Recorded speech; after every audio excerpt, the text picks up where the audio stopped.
পরিবারের জন্য কঠোর পরিশ্রম করে যায়, অথচ তাকে বোঝার মতো কেউ থাকে না। শেষবারের মতো আরেকবার চেষ্টা করে দেখি। পৃথিবীতে এই চিন্তাটাই অনেক সফল মানুষের জন্ম দিয়েছে।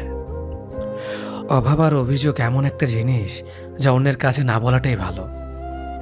কারো কাছে অসহ্য হয়ে ওঠার থেকে হারিয়ে যাওয়া অনেক ভালো। বন্ধুত্ব কখনো হারায় না, হারিয়ে যায় সেই মানুষটি যে বন্ধুত্বের মূল্য দিতে পারে না। মন খারাপ হতে বড় কোনো কারণ লাগে না, ছোট্ট একটা কারণই যথেষ্ট।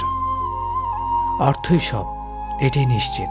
অর্থ থাকলে মনে শান্তি থাকবে। মানুষ পরিস্থিতির কাছে সবসময় অসহায়। মানুষ ইচ্ছে করে কখনো কষ্ট পেতে চায় না, কারো কাছে লজ্জিত হতে চায় না। কিন্তু ভালোবাসলে কষ্ট পেতে হবে যেন মানুষ ভালোবাসতে ভালোবাসে। জীবনে তারা বেশি কাঁদে যারা 10 জনকে নয়, একজনকে মন থেকে ভালোবাসে। পরিবারের